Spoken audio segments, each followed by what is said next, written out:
İndi ekranlarda görəcəklərinizdən dəhşətə gələcəksiniz. Təsəvvür edin, qapısı, pəncərəsi və hətta normal damı olmayan məktəb, içi malqara ilə dolu sinif otağı, bir-birlərini anlamayan fərqli din və dilə malik 11 şagirdlə 2 müəllim.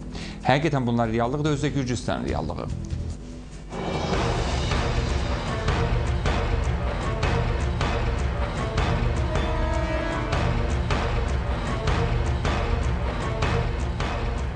Nə qədər faciəvi görüntü olsa da, burada Gürcüstanda yaşayan Azərbaycanlı uşaqlar təhsil alır. Borçalının Çölyanı kəndində yerləşən məkana məktəb demək mümkünsüz olsa da, tədris ocağında 11 şagird, 6 dana təhsil alır. Onların təlim tərbiyəsi ilə isə 2 müəllim, İzo və Badr adlı müəllimlər məşğul olur. İndi siz gəldiniz, onlar qaçdı, getdi.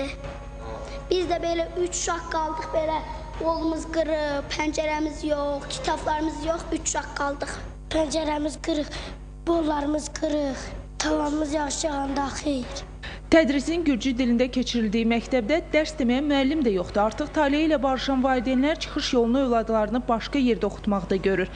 Məktəbin bağlanmasından qorxmayan kənd sakinləri hesab edir ki, belə getsə məktəb bütünlüklə malqaranın ixtiyarında olacaq. Bizim məktəbdə çox acınacaqlı vəziyyətdir.